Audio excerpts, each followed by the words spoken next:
എപ്പിസോഡിന്റെ opening സീനിൽ ഇപ്പൊ സാഞ്ചി ആയിരിക്കും കാണിക്കുക. സാഞ്ചി ആണെങ്കിൽ കോട്ടും സ്യൂട്ടും തൊപ്പിയൊക്കെ വെച്ച് നല്ല അടിപൊളി ഒരു കല്യാണ ചക്കനായിട്ട് അണിഞ്ഞൊരുങ്ങി നടന്നു വരികയാണ്. അവനിപ്പോ കല്യാണത്തിന് മുൻപ് അത്യാവശ്യമായിട്ട് പുട്ടിങ്ങിനെ ഒന്ന് കാണണം. അവൻ അവളുടെ റൂമിലേക്ക് ലക്ഷ്യമാക്കി നടക്കുകയാണ്. അവൻ നടക്കുന്തോറും പുട്ടിങ്ങിന്റെ ആ മോൺസ്റ്റർ രൂപം അവന്റെ മനസ്സിലേക്ക് വീണ്ടും വീണ്ടും വരും. അവള് അവസാനമായിട്ട് പറഞ്ഞ കാര്യങ്ങൾ ഇതെല്ലാം തന്നെ ഇപ്പോഴും സാഞ്ചിക്ക് വലിയൊരു ഷോക്കാണ്.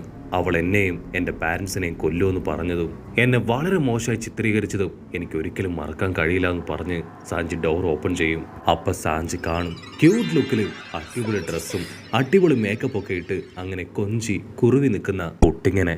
അത്രയും നേരവും അവന് അവളോടുണ്ടായിരുന്ന ദേഷ്യം ഒറ്റയടിക്ക് ഉരുകി പോവാണ് അവളുടെ ആ ലുക്കിൽ. അവിടുന്ന് അങ്ങനെ സീൻ കട്ട് ചെയ്ത് ആ മാൻഷന്റെ ഔട്ട്സൈഡ് കാണിക്കും. അവിടെയാണെങ്കിൽ ഒരുപാട് പേര് ടീ പാർട്ടി പങ്കെടുക്കാനായി അണിനിരന്ന് നിൽക്കുകയാണ്. മാൻഷന്റെ തൊട്ടു മുൻപിൽ ടൈറ്റ് സെക്യൂരിറ്റി. അവിടേക്ക് വന്ന എല്ലാ ആൾക്കാരുടെയും ബാഗും തിങ്സും ബോഡിയും എല്ലാം തന്നെ ക്ലീൻ ആൻഡ് നീറ്റായിട്ട് ചെക്ക് ചെയ്തതിനു ശേഷം മാത്രമേ സെക്യൂരിറ്റീസ് അവരെ ടീ പാർട്ടി എൻജോയ് ചെയ്യാനായിട്ട് അകത്തേക്ക് പറഞ്ഞു വിടൂ. ഇപ്പോഴായിരിക്കും നമ്മുടെ വിൻസ്മോക്ക് ഫാമിലി അവരവിടേക്ക് എൻട്രി കൊടുക്കുക. അവരെ കാണുമ്പോൾ തന്നെ ആ മെയിൻ ഡോർ ആണെങ്കിൽ ഭയങ്കരമായിട്ട് എക്സൈറ്റഡ് ആയി തനിയെ ഓപ്പൺ ആവാനായിട്ട് തുടങ്ങും. അത് കണ്ട കപ്പോൺ അവൻ ആ വിൻസ്മോക്ക് ഫാമിലിയുടെ മുൻപിലേക്ക് വന്ന് അവരുടെ വെപ്പൻസ് അതെല്ലാം അവിടെ സറണ്ടർ ചെയ്യാനായിട്ട് പറയും. ആണെങ്കിൽ അത് തീരെ ഇഷ്ടാവില്ല. പക്ഷെ കപ്പോൺസ് തീർത്തു പറയും, സെക്യൂരിറ്റി അതെന്റെ ഡിപ്പാർട്ട്മെന്റ് ആണ്. ബിഗ് മോം എനിക്ക് അതിനുള്ള പൂർണ്ണമായിട്ടുള്ള അതോറിറ്റിയും തന്നിട്ടുണ്ട്. സോ ഒരു കാരണവശാലും നിങ്ങളെ ചെക്ക് ചെയ്യാതെ അകത്തേക്ക് അയക്കില്ല. അങ്ങനെ വേറെ വഴിയില്ലാതെ അവർ തന്നെ അവരുടെ കയ്യിലുള്ള വെപ്പൻസ് ഒക്കെ സറണ്ടർ ചെയ്യാണ്. പക്ഷെ കപ്പോൺ ആണെങ്കിൽ അപ്പോഴും വിടാതെ അവരുടെ കോട്ട് അതും കൂടെ ഊരി വെക്കാനായിട്ട് പറയും. അതിൽ കലി കയറിയ വിങ്സ്മോക്ക് ഫാമിലി അവർ ഫുൾ കലിപ്പില് ഇപ്പൊ ഫൈറ്റ് ചെയ്യാനായിട്ട് അങ്ങനെ റെഡി ആയിട്ട് നിൽക്കും. അതിന് കപ്പോണും അവന്റെ സോൾജേഴ്സും ആയിട്ട് ഫൈറ്റ് ചെയ്യാൻ തയ്യാറായിട്ട് നിൽക്കും. ഈ കാഴ്ചയെല്ലാം കണ്ട് വിൻസ്മോക്ക് ആൾ ടെൻഷനാവും. നിർത്തടാ നിങ്ങൾ, സ്റ്റോപ്പ് ദ ഫക്ക്. ബിഗ് മോമിന്റെ സെക്യൂരിറ്റീസ് അവരെന്തു പറയുന്നോ അതനുസരിച്ച് കറക്റ്റ് ആയിട്ട് നമ്മൾ ഒബേ ചെയ്യണം. ഇത് അവരുടെ ആക്ഷനാണ്. നമ്മൾ ഇവിടേക്ക് വന്നത് ടീ പാർട്ടിക്കാണ്, അല്ലാതെ ഫൈറ്റ് ചെയ്യാനല്ല എന്ന് പറഞ്ഞ് കോട്ടും സ്യൂട്ടും ഗണ്ണും അങ്ങനെ കയ്യിലുണ്ടായിരുന്ന എല്ലാ വെപ്പൻസും സാധനങ്ങളും അഴിച്ച് കപ്പോണിനും സെക്യൂരിറ്റിക്കും കൊടുക്കുകയാണ്. അടുത്ത നിമിഷം ആ ഡോർ ഓപ്പൺ ആയി അവരെ അകത്തേക്ക് ഇൻവൈറ്റ് ചെയ്യും. അപ്പൊ ക്യാമറ അങ്ങനെ സൂം ചെയ്ത് കപ്പോണിന്റെ ബോഡിക്ക് അകത്ത് കാണിക്കും. അവിടെയാണ് നമ്മുടെ ആൾക്കാർ ഒരു ടേബിളിന് ചുറ്റും ഇരുന്ന് ഇപ്പൊ കാര്യമായിട്ടുള്ള ഡിസ്കഷൻസ് അത് നടത്തുക. ലൂഫി ആണെങ്കിൽ മീനിന് പിടിക്കുന്ന ഒരു ചൂണ്ടയൊക്കെ എടുത്ത് കാണിക്കും. ഇതുപയോഗിച്ചാണ് ഞാൻ എൻ്റെ പ്ലാൻ നടത്താൻ പോകുന്നതെന്ന് പറഞ്ഞ് അവൻ ഉഷാറായിട്ട് ഓടിപ്പോവും.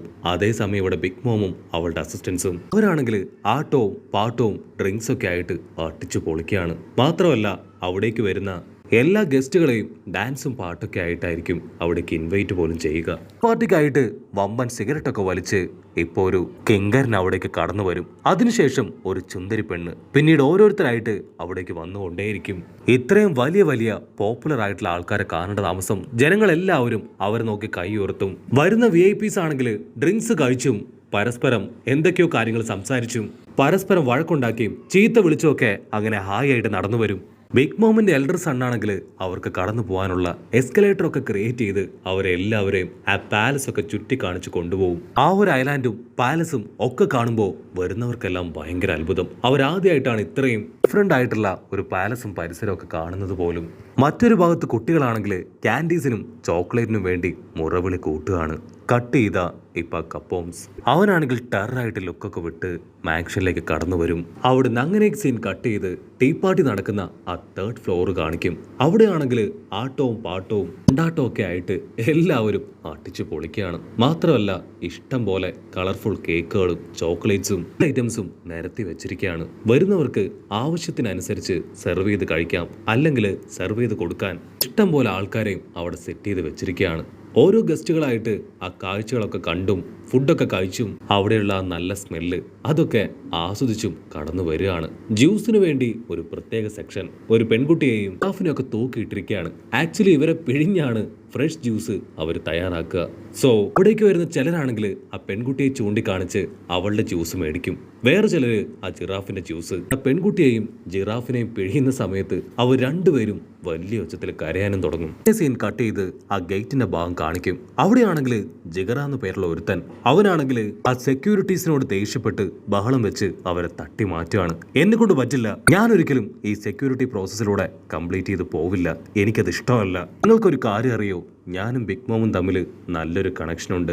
കഴിഞ്ഞ തവണത്തെ ടീ പാർട്ടിക്കും എനിക്ക് ഇൻവിറ്റേഷൻ കിട്ടിയതാണ്. പക്ഷെ അന്ന് എൻ്റെ അമ്മയുടെ ഫ്യൂണറൽ ചടങ്ങായിരുന്നു. അതുകൊണ്ട് അന്ന് വരാൻ കഴിഞ്ഞില്ല.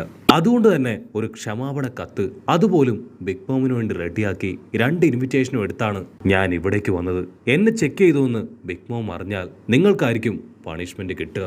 ആക്ച്വലി ഇവൻ ബിഗ് മോമിന്റെ കഴിഞ്ഞ ടീ പാർട്ടിയിൽ അതിൽ വരാതിരുന്ന ആ സമയത്ത് തന്നെ കൺട്രോൾ പോയ ബിഗ് മോം അവന് വേണ്ടപ്പെട്ട ഒരാളെ തല്ലിക്കൊന്ന് അവന്റെ തല ഗിഫ്റ്റായിട്ട് ഇവൻ അയച്ചു കൊടുത്തു. അവൻ ആ കാര്യങ്ങളൊക്കെ ഓർത്ത് ഡോർ തുറക്കാനായിട്ട് ഡോറിന്റെ അടുത്തേക്ക് വരും. അടുത്ത നിമിഷം വീഴാണ് ഒരു ബുള്ളറ്റ് അവന്റെ നെറ്റിയിൽ. അവനെ ഷൂട്ട് ചെയ്തത് മറ്റാരുമല്ല, ബിഗ് മോമിന്റെ രണ്ടാമത്തെ മകൻ. ആക്ച്വലി ഇവന് ഫ്യൂച്ചർ കറക്റ്റായിട്ട് കാണാനും മനസ്സിലാക്കാനായിട്ടും കഴിയും. അവൻ കൊന്ന ആ ഒരു കിങ്കരൻ അവന്റെ ഫ്യൂച്ചർ അവൻ മനസ്സിലാക്കിയതുകൊണ്ടാണ് അവനെ ഷൂട്ട് ചെയ്ത് കൊന്നത്. അവൻ സോൾജിയേഴ്സിനെ 2 പേരെ ഷൂട്ട് ചെയ്ത് കൊല്ലാൻ പോവുകയാണെന്ന് ഓൾറെഡി അവൻ മനസ്സിലാക്കിയിരുന്നു. അപ്പോഴാണെങ്കിൽ അവനെ കാണുമ്പോൾ കുറച്ച് ടെൻഷനാവും. കാരണം ഈ ടീ പാർട്ടിയിൽ അവരുടെ പ്ലാൻ അത് തകർക്കാൻ കഴിവുള്ള ഒരേ ഒരാള് അത് ഇവനാണ്. ഇവനെ കൊണ്ട് കളർ ഓഫ് ഹോക്കി പവർ അത് ക്രിയേറ്റ് ചെയ്യാൻ പറ്റും. അത് മാത്രമല്ല ഈസി ആയിട്ടും അവന് ഫ്യൂച്ചറിലുള്ള കാര്യങ്ങളും കണ്ടു മനസ്സിലാക്കാനായിട്ട് കഴിയും. അവൻ സത്യത്തിൽ ഒരു മോൺസ്റ്റർ തന്നെയാണ്. സോ നമ്മൾ വളരെയധികം കെയർഫുൾ ആയിരിക്കണം. ഓരോ മൂമെന്റും ശ്രദ്ധിച്ചു വേണം ചെയ്യാനെന്ന് പറഞ്ഞ് കപ്പോണാണെങ്കിൽ ഇപ്പൊ ബാക്കിയുള്ളവരെ അകത്തേക്ക് കയറ്റി വിടുകയാണ്. അതുകൊണ്ട ബിഗ് മോമിന്റെ രണ്ടാമത്തെ മകൻ അവൻ അവരെയെല്ലാം തടഞ്ഞ് ഇപ്പൊ സെക്യൂരിറ്റീസിനോട് പറയും, 10-20 സോൾജിയേഴ്സ് അടക്കം 10-20 മെയിൻ സോൾജിയേഴ്സ് അടക്കം വലിയൊരു പട ഇവിടേക്ക് വരുന്നുണ്ട്. അവരുമായിട്ട് ഫൈറ്റ് ചെയ്യാൻ സോൾജിയേഴ്സ് തയ്യാറാവണം. അവനത് പറയേണ്ട താമസം ഓർഗൻ ഡീൽ ചെയ്യുന്ന വലിയൊരു വില്ലക്കൂട്ടം അവര് അവിടേക്ക് വമ്പൻ സന്നാഹങ്ങളൊക്കെ ആയിട്ട് പാഞ്ഞു വരികയാണ്. അവരവിടേക്ക് വരുമ്പോൾ തന്നെ വലിയ ബോംബുകളൊക്കെ എറിഞ്ഞ് ഐലാൻഡിന്റെ വലിയൊരു ഭാഗം തന്നെ അങ്ങനെ തകർത്ത് കളയും. അവരെ കാണേണ്ട താമസം കപ്പോണും സോൾജിയേഴ്സും അവരെല്ലാവരും ചേർന്ന് അറ്റാക്ക് സ്റ്റാർട്ട് ചെയ്യും. ആ വില്ലന്മാരുടെ ലക്ഷ്യം ബിഗ് മോമിന്റെ ആയുധങ്ങളും അസറ്റ്സുകളും ഇവിടുന്ന് കടത്തിക്കൊണ്ട് പോവുക. ബിഗ് മോമിന്റെ രണ്ടാമത്തെ മകനാണെങ്കിൽ കറക്റ്റായിട്ട് ഫ്യൂച്ചറിൽ കാണും ആ വില്ലന്മാരെ സോൾജിയേഴ്സ് ലോക്ക് ചെയ്യുന്നതായിട്ട്. അതുപോലെ തന്നെ അല്പസമയത്തിനുള്ളിൽ തന്നെ അവർ ആ വില്ലന്മാരെ എല്ലാവരെയും ആയിട്ട് ലോക്ക് ചെയ്ത് ഒരു ഭാഗത്തിടുകയാണ്. അതിനുശേഷം വീണ്ടും 2 ടീമും വമ്പൻ ആയുധങ്ങളൊക്കെ എടുത്ത് പൊരിഞ്ഞ അട്ടിയിടി ബഹളം. വലിയ വലിയ ചെയിനും ലാവയും ഒക്കെ ഉപയോഗിച്ചായിരിക്കും അവർ പരസ്പരം നല്ല സ്ട്രോങ് ആയിട്ട് ഫൈറ്റ് ചെയ്യുക. ഫൈറ്റിൽ വില്ലന്മാരാണെങ്കിൽ 100% തോൽവി അത് ഉറപ്പിച്ചു കഴിയും. അതിനുശേഷം ഇനി അവിടെ നിന്നാൽ ജീവൻ നഷ്ടപ്പെടുന്നു മനസ്സിലാക്കിയ അവരെല്ലാം ഉഷാറായിട്ട് ഓടുകയാണ്. പക്ഷേ ബിഗ് മോമിന്റെ രണ്ടാമത്തെ മകൻ അവനാണെങ്കിൽ അതിൽ ഒരുപാട് പേരെ അവന്റെ ഗൺ ഉപയോഗിച്ച് ഷൂട്ട് ചെയ്ത് കൊല്ലും. അവിടുന്ന് അങ്ങനെ സീൻ കട്ട് ചെയ്ത് ആ 3rd ഫ്ലോർ കാണിക്കും. കറക്റ്റായിട്ട് ടീ പാർട്ടി തുടങ്ങേണ്ട സമയം അതായി കഴിഞ്ഞു. ബിഗ് മോം അവളുടെ റൂം അത് തുറന്ന് ഇപ്പോ ആ ഒരു ടീ പാർട്ടി സ്ഥലത്തേക്ക് എടുത്ത് ചാടി വരികയാണ്. ബിഗ് മോമിന്റെ എൻട്രി എല്ലാവരും ഞെട്ടിക്കുന്നതാണ്. അതുകൊണ്ട് എല്ലാവരും കൈയടിച്ചും ആർപ്പ് വിളിച്ചും ബിഗ് മോമിനെ അവിടേക്ക് വെൽക്കം ചെയ്യും. ബിഗ് മോം ചാടി വന്ന് ആ ഡൈനിങ് ടേബിളിലേക്ക് കയറിയിരിക്കും. അതിനുശേഷം വമ്പനൊരു സ്പീച്ചൊക്കെ കാഴ്ചവെച്ച് ഇഷ്ടമുള്ളതെല്ലാം കഴിച്ചും കുടിച്ചും എല്ലാവരോടും എൻജോയ് ചെയ്യാൻ പറയുന്നതോട് കൂടെ ഈ ഒരു എപ്പിസോഡും അവസാനിക്കുന്നു.